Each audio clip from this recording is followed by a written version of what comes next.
नमस्कार मंडळी, आज आपण रवापासून आणि गव्हाच्या पिठापासून एकदम झटपट आणि पोटभरीच्या पदार्थ बनवणार आहोत। मग वेळ न वाया घालवता चला रेसिपीला सुरुवात करूया। सर्वप्रथम मी 1 वाटी गव्हाचे पीठ घेतलंय आणि 1 वाटी त्याच वाटीने मोजून मी रवा घेतलेला आहे। आता रवा तुम्ही जाड किंवा बारीक कुठलाही वापरू शकता। मी 2 चमचा तीळ आणि 2 चमचा चिली फ्लेक्स म्हणजे कुटलेली मिरचीचा वापर मी करते। हवं तर तुम्ही चटणी पावडर जरी टाकलं तरी चालणार आहे। आणि चवीप्रमाणे आपण मीठ टाकून आता याला आपण मिक्स करून घेऊया।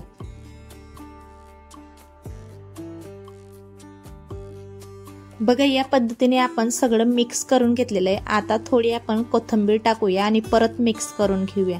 हवं तर तुम्ही कढीपत्त्याचा पण वापर करू शकता। माझ्याकडे कढीपत्ता अवेलेबल न होता म्हणून मी कोथिंबीरचा वापर केला। आता अर्धा पडी मी तेल टाकली आणि परत याला आपण मिक्स करून घेऊया।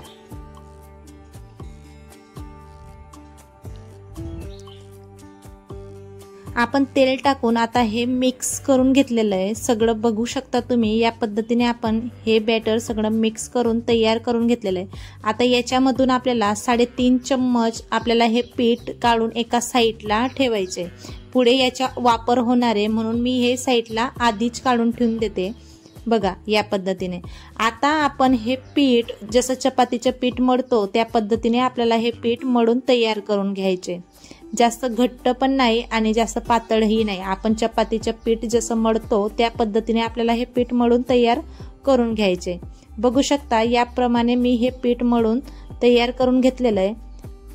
आणि हो मंडळी, तुम्हाला एक निवेदन आहे, तुम्हाला जर ही रेसिपी आवडली तर रेसिपीला एक लाईक नक्की करा आणि तुम्ही ही रेसिपी कुठून बघत आहात हे मला कमेंटमध्ये नक्की सांगा। आणि हो, आपल्या चॅनलवरती जर नवीन असाल तर चॅनलला सबस्क्राईब करून बेल आयकॉनला प्रेस करायचं विसरू नका।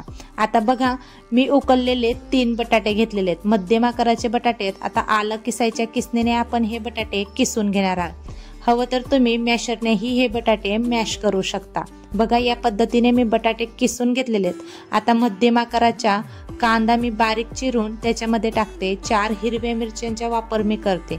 मिरच्यांचा वापर तुम्ही कमी जास्त करू शकता तुमच्या टेस्टच्या अकॉर्डिंग। आता बघा, थोडी कोथिंबीर आणि धना पावडर टाकला अर्धा चम्मच आणि अर्धा चमचा मी सांबर मसाल्याचा वापर करते। जर तुमच्याकडे किचन किंग मसाला असेल तोही तुम्ही टाकू शकता किंवा गरम मसाल्याचाही वापर तुम्ही करू शकता। आता थोडा चाट मसाला आणि जिरेपूड आणि अर्धा चमचा मी चटणी पावडरचा वापर करते आणि चवीनुसार मी मीठ टाकून आता याला आपण मिक्स करून घेणार आहोत।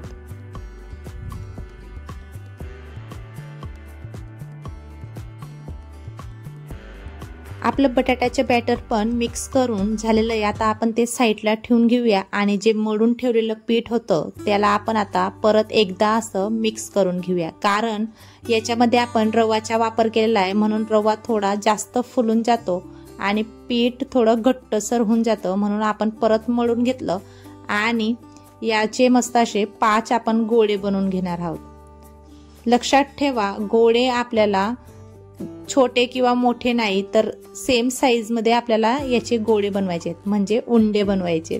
बघा, या प्रकारे आता याचे आपण उंडे बनवून एका साईडला ठेवून देणार आहोत। या पद्धतीने ही जी रेसिपी आहे ही बनवायला अगदी सोपी आणि सरळ आहे आणि कमी वेळेत बनवून तयार होते। ही रेसिपी अतिशय चविष्ट लागते खायला। बघा, आपण हे उंडे बनवून तयार करून घेतलेले आहेत आणि त्याच आकाराने आपण बटाट्याच्या बॅटरचे जे आहे त्याचे पण आपण उंडे बनवून तयार करून घेऊया।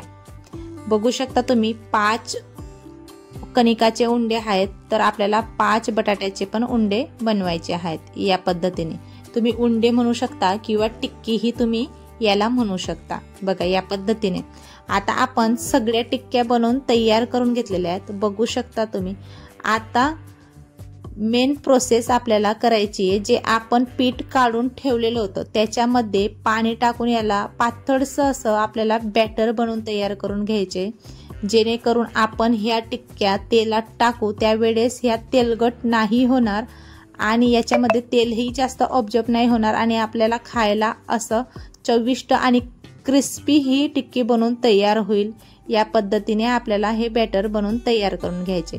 बघू शकता या पद्धतीच्या आपल्याला हे कन्सिस्टन्सी ठेवायची आहे। एका साईडला ठेवून आपण आता पुढची कृती करून घेऊया।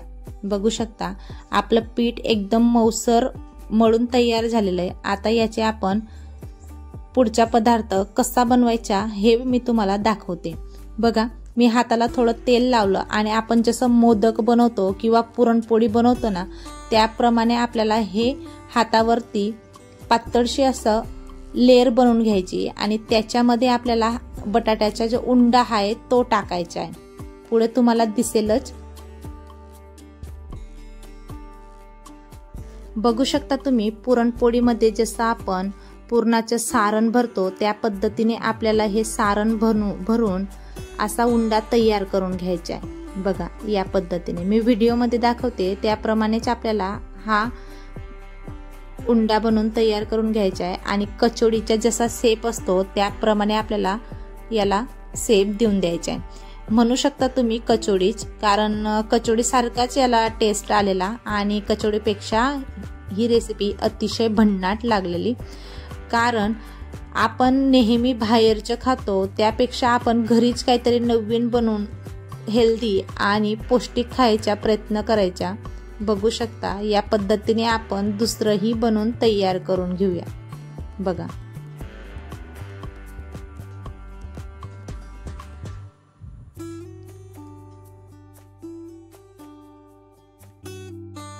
ही रेसिपी जितकी दिसायला युनिक तशीच खायला पण युनिक होती। आता बघा या पद्धतीने आपण सगळे उंडे बनवून तयार करून घेतलेले आहेत। या पद्धतीनेच आपल्याला सगळे उंडे बनवून तयार करून घ्यायचे आहेत, म्हणजे कचोडीचा शेप आपल्याला यांना देऊन द्यायचा आहे।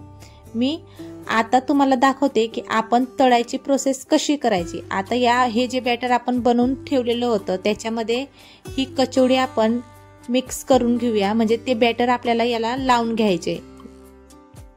हे बॅटर या पद्धतीने लावल्याने आपण जेव्हा तेलामध्ये या टिक्क्यात तळू त्यावेळेस ह्या जास्त तेलकटही नाही होणार आणि एकदम क्रिस्पी गोल्डन फ्राय बनून आपल्याला ह्या टिक्क्या बनून तयार होतील। कारण जर आपण असंच डायरेक्ट तळायला टाकलं तर गव्हाचं किंवा रवाचा वापर केला असल्यामुळं ह्या जास्त तेलकट किंवा चिवट होऊ शकतात। म्हणून आपण ह्या पद्धतीने या बॅटरमध्ये डिप करून या टिक्क्यात तळून घेणार आहोत। मी परत टिक्क्याच म्हणते, तुम्ही कचोडी जरी म्हटली तरी चालणार आहे।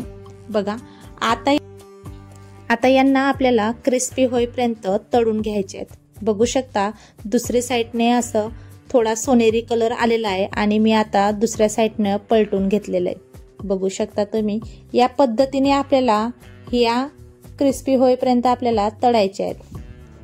किती मस्त सोनेरी आणि खरपूस या कचोड्या आपल्या तळून तयार झालेल्या आहेत। कलर अतिशय मस्त या कचोडींना आपला आलेला आहे आणि एकदम क्रिस्पी या कचोड्या तळून तयार झालेल्या आहेत। बघा एकदा ही रेसिपी नक्की बनवून बघा, कारण अतिशय कमी वेळेत ही रेसिपी बनते आणि खायला तर अतिशय चविष्टही लागते। बघा या पद्धतीने आपण सगळ्या कचोड्या तळून तयार करून घेतल्यात। आधी दुसरी बॅच पण आपण याच पद्धतीने तळून घेणार आहोत। बघू शकता दुसरी बॅच पण आपली तळून तयार झालेली आहे। जर तुम्ही रेसिपी इथपर्यंत पाहिली असेल तर रेसिपीला एक लाईक नक्की करा आणि कमेंटमध्ये नक्की सांगा तुम्हाला ही रेसिपी कशी वाटली। बघा आपल्या कचोड्या बनवून तयार झालेल्या आहेत। अतिशय कमी वेळेत ही कचोडी बनवून तयार झाली आणि खायला तर खूपच चविष्ट लागते आणि तेलाचा अंशही नाहीये। बघा आपण एवढ्या डीप फ्राय केल्या तरी सुद्धा हाताला तेल असं लागत नाहीये। मी तुम्हाला दाखवलं त्याप्रमाणे। कशी वाटली तुम्हाला रेसिपी मला नक्की सांगा आणि व्हिडिओ इथपर्यंत पाहण्यासाठी धन्यवाद। अशा नवनवीन रेसिपींसाठी आपल्या चॅनलला सबस्क्राईब नक्की करा आणि असेच रेसिपी पाहत राहा आणि मेन म्हणजे हसत राहा।